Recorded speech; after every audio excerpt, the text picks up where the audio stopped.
This frog, it's Christmas time, he's going to go out and he's going to splurge and buy himself a really big boat. Because he wants to go on a vacation, a year-long vacation around the world. So he hops into the bank, and he hops up to the desk of the loan originator, and he notices that her nameplate says Patricia Wack. And he says, "Miss Wack, I would like the loan." He says, "Well, we have several questions that you need to answer before we can fill out the paperwork and get you a loan." So she says, "By the way, what's your name?" He says, "Oh, I'm Kermit the Frog. And I think you know who my father is. My father is Mick Jagger." And she says, "Oh yeah, I've heard of him. I have a few of his albums." And she says, "Well, he hadn't revealed to her yet what he wanted to buy." And so he said, "I'd like to buy a boat." And she says, "Well, how much money did you have in mind?" And he says, "Oh, a couple $100,000 should cover it." And she says, "And do you have anything for collateral?" And so he reaches in his pocket and he pulls out this little intricately carved elephant. And he sits it on her desk. And she says, "Oh, that's very nice. But I'm not sure that's going to cover it. Let me take this into Jim, my manager, and we'll see if he'll approve it." So she goes in to Jim, and she says, "Jim, you're not going to believe who's sitting out at my desk. I've got this frog out there named Kermit, and he says that his father is Mick Jagger. He wants a loan for $200,000 to buy a boat to go on a year-long vacation around the world, and he's giving me this as collateral. By the way, what is it?"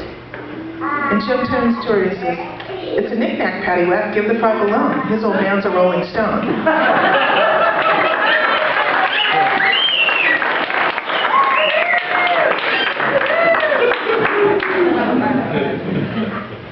The second joke is about a young man who's just gotten his driver's license. And he's decided that he's going to go down to his dad's. His dad's the pastor of the local Baptist church there. And he's going to go down and go to his dad's office and negotiate some time for the car. Because he really thinks that he deserves to have more time with the car. So he goes down and sits down in the chair across from his dad. He puts his feet up in the desk like he owns the place. Figures that if he acts like he owns the place, then maybe he'll get a little farther along. And he says, "Dad, you know, I just got my license, and I'd really like to have more opportunity to drive the car." And he says, "Well, I think we could negotiate that, but there's 3 conditions I have. One of them is you need to bring your grades up at school, and the other is that you need to read your Bible a lot more. And the third one is you need to get a haircut." So the young man's,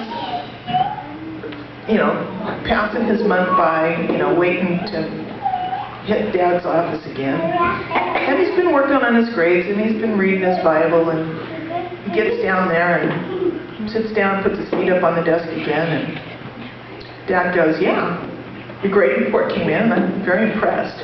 Your grades have come up, and I'm very pleased. And I have noticed that you've been reading your Bible a lot." And he says, "But you still need to get a haircut." And the young man says, "Yeah, that's what I mean to talk to you about." He says, "In all that Bible reading I did, Samson had long hair, and Moses had long hair, and even Jesus had long hair." And the father looked at him and said, "Yeah," and they walked everywhere they went.